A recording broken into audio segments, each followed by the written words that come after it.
14-та тема от нашата здравна рубрика, която превръщаме в видеоматериал, е на тема профилактика на горните дихателни пътища и засилване на имунитета през есенно-зимния сезон. Отново тема, която е разработена съвместно с доктор Богомил Лазаров. Ето какво казва той. С навлизането в есенно-зимния сезон, около 25% от болните, които търсят медицинска помощ, имат оплаквания от заболявания на горните дихателни пътища. Това са хрема, остри възпалителни процеси на сливиците, фарингса, трета сливица и ларингс. Възпалението на горните дихателни пътища се причинява от вируси и по-рядко от микроби. Заразяването става от болния човек чрез говор, кихане, кашлица. Освен самата инфекция, за разболяването способстват и следните предразполагащи моменти. Простуда от изключителна важност, тъй като по рефлекторен път се намаляват съпротивителните сили на устната и носната лигавици и се активизират вирусите и бактериите в дихателните пътища. Нерационалното хранене с еднообразна и бедна на белтъци и витамини храна. Недостатъчното проветряване на училищни, работни и спални помещения. Заболяванията на горните дихателни пътища, които са остри, започват с възпаление на носната лигавица. Това е известната на всички ни хрема, а болестните прояви са също така главоболие, парене, сухота в носа и носоглътката, смутено носно дишане, обилно отделяне на воднист секрет и намалено обоняние. Може и гласът на болния да стане дрезгав. Какво да правим при настъпване на остро заболяване на горните дихателни пътища? На първо време, желателно е болните да не влизат в контакт с здрави хора, защото в по-голямата си част тези заболявания се предават по въздушно-капков път. Важно е също болните да се хранят с отделни прибори, да се служат с индивидуални тоалетни принадлежности, а за цялостното подобряване на състоянието на болния благоприятно въздейства на организма, затоплящи процедури, разтриване на тялото, прием на повече течности и прием на подходящи витамини, особено витамин С и Д. Как да се предпазим от остри заболявания на горните дихателни пътища? Това, с което трябва да започнем, е да укрепим защитните сили на своя организъм, чрез закаляване. Той трябва да става внимателно, поетапно и предимно през летните месеци. Правят се въздушни бани, хладни обтривания на тялото, хладни душове, разумно обличане, особено при деца, без прегряване или изстудяване.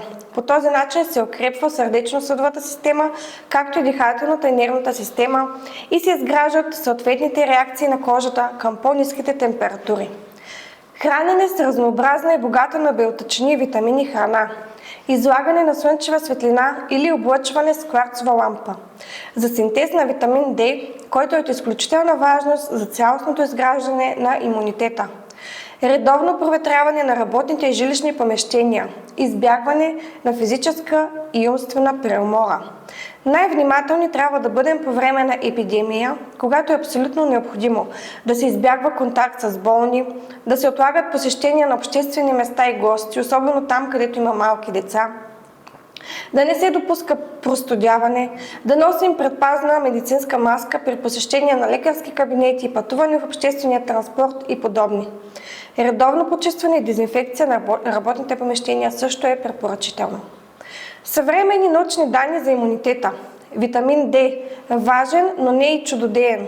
Съвременните изследвания от 2025 година показват, че приемът на витамин Д има умерена полза при хората с ниски изходни нива, особено в зимните месеци. Той подпомага нормалната функция на имунната система, но не трябва да се възприема като панацея срещу настинки и вируси. Затова е препоръчително нивата му да се следят, а при доказан дефицит да се обсъди добавка с лекар. Хранене и микробиом. Все повече внимание се обръща на ролята на чревния микробиом и пробиотиците в профилактиката на инфекцията. Различни изследвания показват, че приемът на пробиотици може да намали честотата и тежестта на респираторните заболявания, особено при деца и хора с отслабен имунитет. Комбинацията от разнообразно хранене, богати на витамин А, С, Е, цинк и селен и грижа за микробиома, доказано подпомага лигавичната защита на носа и гърлото. Начин на живот, стрес и сън. Множество проучвания потвърждават, че умерената физическа активност, редовния сън и контролът на стреса значително подобряват имунния отговор. Ежедневните разходки, йога, медитация, добра хигиена на съня подпомагат устойчивостта на организма към вирусни инфекции. От друга страна, хроничният стрес и недоспиване повишават риска от заболявания на горните дихателни пътища. Какво е имунната система? Клетките и органите, които осъществяват имунитета, се обединяват под името имунна система. Имунната система защитава организма от микроорганизми, токсини, чужди молекули, както и вътрешни фактори, например при развитие на злокачествени процеси. Имунната система се състои от специализирани органи, клетки и химични субстанции, които се борят с инфекциозните агенти. Основните части на имунната система са бели кръвни клетки, системата на комплемента, лимфната система, далака, тимуса и костния мозък. Какво е имунитет? Успешното отблъскване на патогените от гостоприемника им се нарича имунитет. От латински означава неприкосновеност, недосегаемост. Имунитетът е функция на имунната система. Това, което задейства имунитета, са антигените. Антигените са маркери, които имунната система може да разпознае. Някои от тях, наречени човешки левкоцитни антигени, отбелязват клетките на собствения организъм, така че той да може да се самоидентифицира. Други могат да бъдат част от чужда клетка, например микроорганизъм, или могат да бъдат вещество или храна или полен. Съществуват два вида имунитет. Вроден, неспецифичен. Той е първата линия на защита, която реагира бързо на общи признаци на инфекция. И придобит, специфичен, развива се след контакт с определен патоген или след вакцинация. Той включва клетки, които могат да запомнят конкретния причинител и да реагират по-бързо при повторна среща. Тази комбинация от вроден и придобит имунен отговор изгражда нашата цялостна защита срещу болести и инфекции. Защо имунитетът е толкова важен през есенно-зимния сезон? През студените месеци имунната система е подложена на повишен стрес, по-малко слънчева светлина, по-ниски температури, по-често стоене в затворени помещения и близък контакт между хората. Всичко това увеличава риска от вирусни инфекции на горните пътища. Хрема, фарингит, тонзилит, ларингит и други. Профилактика. Според доктор Богомил Лазаров, както и според редица други медицински специалисти, профилактиката трябва да започне още преди настъпването на студения сезон. Основните мерки включват закаляване, постепенни хладни обтривания, въздушни бани, умерено излагане на студ, разнообразно хранене, богато на белтъчини, витамини и минерали, редовно проветряване и добра хигиена на помещенията, избягване на преумора и осигуряване на пълноценен сън. Слънчева светлина или кварцово облъчване подпомагат синтеза на витамин D и укрепват имунитета.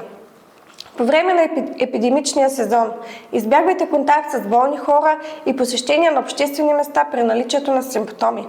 Носете предпазна маска в затворени помещения с много хора, като обществен транспорт, лекарски кабинети. Поддържайте добра хигиена на ръцете и редовна дезинфекция на работните помещения. Не допускайте преохлаждане и се обличайте според времето. Силният имунитет не се гради за ден. Той е резултат от балансирания начин на живот, пълноценното хранене, движение, добро психично здраве и осъзната грижа за тялото.